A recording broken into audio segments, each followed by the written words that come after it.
Hello friends, நான் தான் கோய் பேசுகிறேன். நவம்பர் 2024 எக்ஸாம்ஸ், நவம்பர் 2025 எக்ஸாம்ஸ் வந்துட்டு மேக்ஸிமம் உங்களுக்கு கம்ப்ளீட் ஆகிருக்கும். கம்ப்ளீட் ஆனதுக்கப்புறம் நீங்கள் என்னென்ன பண்ணணும் அப்படிங்கிறத நான் சொல்கிறேன். இந்த வீடியோ கண்டிப்பாக உங்களுக்கு ரொம்ப யூஸ்ஃபுல்லாக இருக்கும். ஒரு 7 மினிட்ஸ்லேருந்து ஒதுக்கி இந்த வீடியோ நீங்கள் ஃபுல்லாக பார்த்தீங்கன்னா நியூ ஜாயின் ஸ்டூடெண்ட்ஸ், அதாவது 24 CY ஸ்டூடெண்ட்ஸ்க்கு வந்துட்டு இந்த வீடியோ வந்துட்டு ரொம்ப யூஸ்ஃபுல்லாக இருக்கும். ஸோ ஃபஸ்ட்டு பாயிண்ட், இப்போ எக்ஸாம்ஸ் உங்களுக்கு கம்ப்ளீட் ஆயிடுச்சு அப்படின்னா உங்களுடைய ஹால் டிக்கெட்டை பத்திரமா வச்சுருங்க. ரிசல்ட் வர்ற வரைக்கும் கிடையாது, அந்த மார்க் ஷீட் வர்ற வரைக்கும், சரிங்களா? சப்போஸ் நீங்கள் அட்டன் பண்ண எக்ஸாம்ஸில் ஏதாவது உங்களுக்கு ப்ராப்ளம் இருந்துச்சு அப்படின்னா நீங்கள் அந்த ஹால் டிக்கெட்டோட ஜெராக்ஸ் காப்பி வச்சு தான் அந்த கிரிவென்ஸ் சப்மிட் பண்ணி அதை ரெக்கவர் பண்ண முடியும்.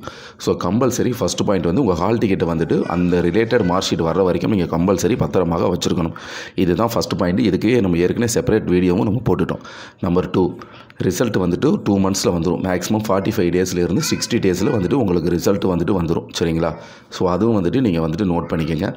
தேர்ட் வந்துட்டு வந்தீங்கன்னா, இப்போ நீங்கள் எழுதின செமஸ்டர் வந்துட்டு கரண்ட் மார்க் ஸ்டேட்மெண்ட், அதாவது இன்னும் எனக்கு செமஸ்டர் இருக்குது, இது இடையில உள்ள செமஸ்டர் தான் அப்படின்னா அது வந்து கரண்ட் மார்க் ஸ்டேட்மெண்ட்டாக வரும். இந்த கரண்ட் மார்க் ஸ்டேட்மெண்ட்டு ரிசல்ட் வந்ததுலேருந்து 2லேருந்து 2.5 மாதத்துக்குள்ளே நீங்கள் கொடுத்துருக்குற அட்ரஸ்க்கு வந்துட்டு போஸ்ட் ஆயிரும். இல்லை இப்போ நான் எழுதியிருக்கிறது தான் லாஸ்ட்டு செமஸ்டர், எனக்கு அதாவது அரியர் இருந்துச்சு, நான் கம்ப்ளீட் பண்ணிட்டேன், அந்த மாதிரி சொல்கிற இதுதான் என்னுடைய ஃபைனல் செமஸ்டர்னா CMS ப்ரொவிஷனல், அதாவது டோட்டல் மார்க் ஸ்டேட்மெண்ட் ப்ரொவிஷனல், அந்த 2 சர்டிஃபிகேட்டும் ஒரு 3 to 4 மந்த்ஸுக்குள்ளே உங்களுடைய அட்ரஸ் கொண்டு வந்துடும். அதுக்கு மேலே ரொம்ப டைம் எடுத்துக்கிற மாதிரி இருந்துச்சுன்னா நீங்கள் யூனிவர்சிட்டி விசிட் பண்ணி நீங்கள் கேட்கலாம். அது கரண்ட் மார்க் ஸ்டேட்மெண்ட்டாக இருந்தாலும் சரி, CMS ப்ரொவிஷனலாக இருந்தாலும் சரி. ஏன்னா நிறைய பேர் ரிசல்ட் வந்தது, எக்ஸாம்ஸ் எழுதுனதுக்கப்புறம் ரிசல்ட் எப்போ வரும், மார்க் ஷீட் எப்போ வரும், CMS ப்ரொவிஷனல் எப்படி வரும்னு கேட்பீங்க. அதனால் இந்த பாயிண்ட்டை வந்து நீங்கள் நோட் பண்ணி வச்சுக்கோங்க. கரண்ட் மார்க் ஸ்டேட்மெண்ட் இருந்தால் 2லேருந்து 2.5 மந்த்து, CMS ப்ரொவிஷனலாக இருந்தால் 3 to 4 மந்த்ஸ். அதுக்குள்ளே வரல அப்படின்னா கம்பல்சரி வந்துட்டு நீங்கள் யூனிவர்சிட்டி விசிட் பண்ணி அந்த ரிசல்ட் காப்பியை யூஸ் பண்ணி நீங்கள் வந்துட்டு அந்த சர்டிஃபிகேட் ஸ்டேட்டஸ் என்னென்னு வந்து நீங்கள் கேட்டுக்கலாம். நம்பர் 5 வந்து என்னென்னு பார்த்தீங்கன்னா, நெக்ஸ்ட் எக்ஸாம்ஸ்க்கு நீங்கள் ப்ரிப்பேர் பண்ண ஸ்டார்ட் பண்ணிடலாம், சரிங்களா? அதுக்கு உண்டான புக்ஸ் எல்லாம் நீங்கள் கலெக்ட் பண்ணிட்டீங்களா? இப்போ வந்து ஒரு ஃபார் எக்ஸாம்பிளுக்கு வந்துட்டு 24 CY ஸ்டூடெண்ட் வந்துட்டு ஃபஸ்ட் செமஸ்டர் எழுதி முடிச்சிட்டிங்க. ஸோ செகண்ட் செமஸ்டர், அதாவது செகண்ட் செமஸ்டருக்கு மட்டும் சொல்லலை, நீங்கள் தேர்ட் எழுத போகிறதாக இருந்தாலும் சரி, 4th எழுத போகிறதாக இருந்தாலும் சரி, 5th எழுத போகிறதாக இருந்தாலும் சரி, அதுக்குண்டான புக்ஸ் எல்லாம் நம்மக்கிட்ட இருக்கா, ஏதாவது பெண்டிங் புக்ஸ் இருக்கா, அது என்ன ஏதுன்னு டீட்டெயில்ஸ் கலெக்ட் பண்ணி யூனிவர்சிட்டியிலேருந்து அந்த புக்ஸை கலெக்ட் பண்ணி உங்களுடைய நெக்ஸ்ட் செமஸ்டருக்கு வந்துட்டு நீங்கள் எக்ஸாம் வந்துட்டு ஸ்டார்ட் பண்ணிடுங்க, சரிங்களா? அது மறந்துடாதீங்க. நிறைய பேர் என்னென்னா எக்ஸாம்ஸுக்கு பக்கத்தில் வந்ததுக்கப்புறம் தான் நீங்கள் அந்த புக்ஸ் பெண்டிங் இருக்கிறதே பார்க்குறாங்க. ஸோ அந்த மாதிரிலாம் நீங்கள் பண்ணாதீங்க. இப்போவே உங்களுடைய நெக்ஸ்ட் செமஸ்டருக்கு வந்துட்டு நீங்கள் ப்ரிப்பேர் பண்ணிடலாம். அதுக்குண்டான புக்ஸு ஃபீஸஸ் எல்லாமே நீங்கள் பே பண்ணியிருக்கீங்களா என்ன ஏதுன்னு செக் பண்ணிக்கோங்க. மேக்ஸிமம் வந்துட்டு டியூஷன் ஃபீஸஸ் கூட வந்துட்டு நிறைய பேருக்கு இப்போ அப்டேட் ஆகிருக்கும். அகாடமிக் இயரில் அட்மிஷன் போட்டவங்களுக்கு டியூஷன் ஃபீஸஸ் வந்துட்டு அப்டேட் ஆகிருக்கும். ஸோ அந்த டியூஷன் ஃபீஸை பே பண்ணிடுங்க. சம்ரத் போர்ட்டலில் எப்படி ஃபீஸ் பே பண்ணுங்கிறது ஏற்கனவே நம்ம வீடியோ போட்டுட்டோம். எப்படி செக் பண்ணுங்கிற வீடியோவும் நம்ம போட்டிருக்கோம்.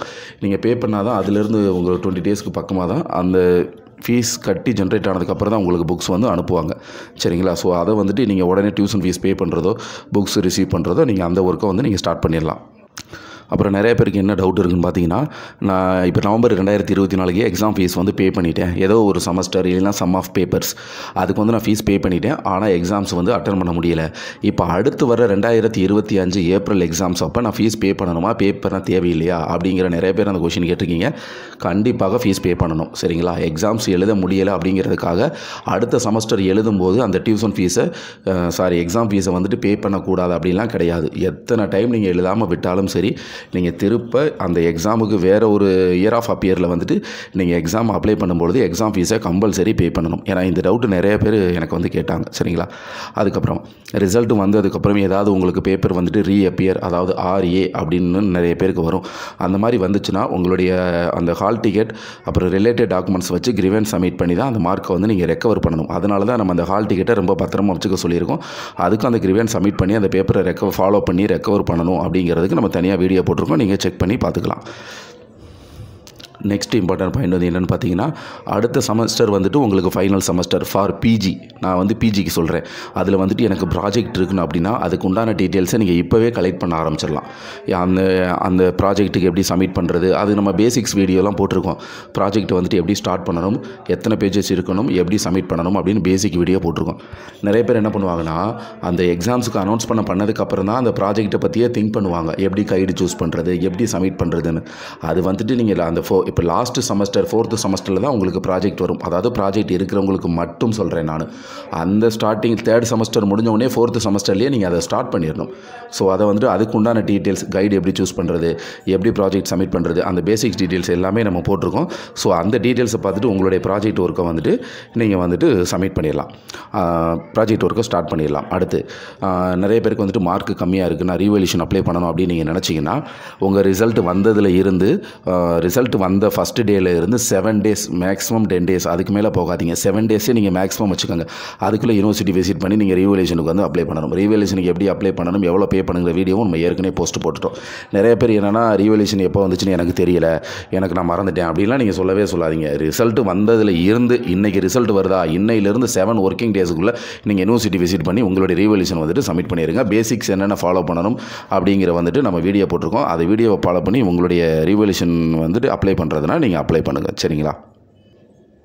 அப்புறம் அடுத்து முக்கியமான இம்பார்ட்டன்ட் கொஸ்டின் என்ன பார்த்தீங்கன்னா, நிறைய பேர் எக்ஸாம் வந்ததுக்கப்புறம் தான் மாடல் கொஷினையே நீங்கள் கேட்குறீங்க. புக்காக இருந்தாலும் சரி, மாடல் கொஷினாக இருந்தாலும் சரி, எக்ஸாம்ஸுக்கு நான் அனௌன்ஸ்மெண்ட் பண்ணதுக்கு அப்புறம் தான் எனக்கு அந்த இதில் மாடல் கொஷின் கிடைக்குமா, எனக்கு இந்த புக்கு இன்னும் வரல அப்படின்னு நிறைய பேர் சொல்கிறீங்க.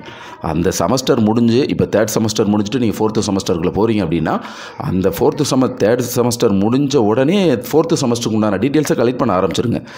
புக்ஸ் இருக்கா இல்லையா, நம்ம ஃபீஸ் பே பண்ணிட்டோமா இல்லையா, மாடல் கொஷின் நம்ம கையில் இருக்கா இல்லையா, மாடல் கொஷினை எப்படி சர்ச் பண்ணலாம், எப்படி ஸ்டூடெண்ட்ஸ்லேருந்து கலெக்ட் பண்ணலாம், இல்லை நம்ம வெப்சைட்டில் யூனிவர்சிட்டி வெப்சைட் போர்ட்டலில் இருக்குது, ஸோ அதிலிருந்து டவுன்லோட் பண்ணி நம்ம மாடல் கொஷினை ப்ரிப்பேர் பண்ணலாம். இதெல்லாம் வந்துட்டு ஒரு செமஸ்டர் ஸ்டார்ட் பண்ணும்போதே நீங்கள் ஃபாலோ பண்ணிடுங்க. மேக்ஸிமம் ஸ்டூடெண்ட் என்ன பண்ணுறாங்க அப்படின்னா எக்ஸாம்ஸ் நோட்டிஃபிகேஷன் வந்ததுக்கு அப்புறம் தான் இதை வந்து நீங்கள் ஸ்டார்ட் பண்ணுறீங்க. ஸோ அதனால் நான் எக்ஸாம்ஸ் நோட்டிஃபிகேஷன் வந்ததுக்கப்புறம் பாருங்கள், அதுக்கப்புறம் இந்த கொஷினுக்கு மாடல் கொஷின் இருக்கான்னு கேட்குறீங்க, இல்லைனா UGKL 01 புக்கு PDF இருக்குமான்னு கேட்குறீங்க. அந்த மாதிரிலாம் பண்ணாதீங்க. எப்போவுமே வந்துட்டு அந்தந்த வேலையை அப்போவே கம்ப்ளீட் பண்ணிடுங்க. அந்த செமஸ்டர் முடியும் போது அப்போவே அடுத்த செமஸ்டருக்கு என்னென்ன நம்மளுக்கு இருக்குது, ப்ராஜெக்ட் இருக்கா, புக்கு கலெக்ட் பண்ணுமா, டியூஷன் ஃபீஸ் பே பண்ணணுமா, ஏதாவது புக்ஸ் பெண்டிங் இருக்கா, மாடல் கொஷின் கலெக்ட் பண்ணணுமா, இந்த மாதிரி பேசிக் டீட்டெயில்ஸ் எல்லாமே கலெக்ட் பண்ணி முடிச்சிருங்க. கலெக்ட் பண்ணி அடுத்த செமஸ்டருக்கு படிக்க ஆரம்பிச்சிருங்க. மாடல் கொஷின் வச்சு ப்ரிப்பேர் பண்ணி அடுத்த செமஸ்டருக்கு நீங்கள் ப்ரிப்பேர் ஆகிருங்க. அந்த செமஸ்டர் பக்கமாக வரவும், இல்லை நோட்டிஃபிகேஷன் வரவும், இல்லை ஹால் டிக்கெட் வரவும் நீங்கள் வந்துட்டு அதை வந்துட்டு நீங்கள் வந்துட்டு ப்ரிப்பேர் பண்ணிங்கன்னா கண்டிப்பாக நீங்கள் கிடைக்கிற டீட்டெயில் வந்துட்டு கிடைக்கவே கிடைக்காது. சரிங்களா? அதனால் இப்போ நான் சொன்ன பாயிண்ட்ஸ் எல்லாமே வந்துட்டு நான் கலெக்ட் பண்ணி ஒரு 4 days 5 days உட்காந்து டீட்டெயில்ஸ் கலெக்ட் பண்ணி தான் உங்களுக்கு நான் வந்து வீடியோவை போட்டிருக்கேன். இந்த வீடியோ ஃபுல்லாக பார்த்துட்டு நீங்கள் வந்துட்டு மேக்ஸிமம் வந்துட்டு அந்த இப்போ நான் சொன்ன பாயிண்ட்ஸ் எல்லாமே நோட் பண்ணிக்கோங்க. அகாடமிக் இயர்களில் உள்ளவங்களுக்கு ஏற்கனவே டியூஷன் ஃபீஸ் அப்டேட் பண்ணிட்டாங்க. ஃபீஸை பே பண்ணி சீக்கிரமாக புக்ஸை ரிசீவ் பண்ணுங்கள். ஒரு 20 daysக்கு மேலே ஆகியும் புக்ஸ் ரிசீவ் ஆகலைன்னா நீங்கள் யூனிவர்சிட்டி விசிட் பண்ணி கூட கேட்கலாம். இல்லை நிறைய பேருக்கு டியூ புக்கு பெண்டிங் இருக்கும். ஸோ அந்த டியூ புக்கை கூட நீங்கள் விசிட் பண்ணி கேளுங்க. மாடல் கொஷின் பிஃபோராக கலெக்ட் பண்ணுங்கள். ஸோ இப்போ நான் சொன்ன பாயிண்ட்ஸ் எல்லாமே ஒரு செமஸ்டர் முடிஞ்ச உடனே அடுத்த நாளே நீங்கள் இதை வந்து நீங்கள் ஃபாலோ பண்ண ஆரம்பிச்சிடணும். அந்த எக்ஸாம்ஸு பக்கத்தில் வரும், நீங்கள் ஃபாலோ பண்ணணும்னு நினைக்காதீங்க. கண்டிப்பாக இப்போ நான் சொன்ன டிப்ஸ் எல்லாமே ஆஃப்டர் எக்ஸாம்ஸ் பண்ண டிடியில் படிக்கிற ஒவ்வொரு ஸ்டூடெண்ட்டும் எப்படி ஃபாலோ பண்ணணுங்கிற டீட்டெயில் சொல்லியிருக்கேன். கண்டிப்பாக அது யூஸ்ஃபுல்லாக இருக்குன்னு நினைக்கிறேன். அப்படி யூஸ்ஃபுல்லாக இருந்துச்சு அப்படின்னா மறக்காமல் நம்ம வீடியோவை ஃப்ரெண்ட்ஸ் சர்க்கிளில் ஷேர் பண்ணுங்கள். முடிஞ்சால் ஒரு வீடியோவுக்கு லைக் பண்ணுங்கள்.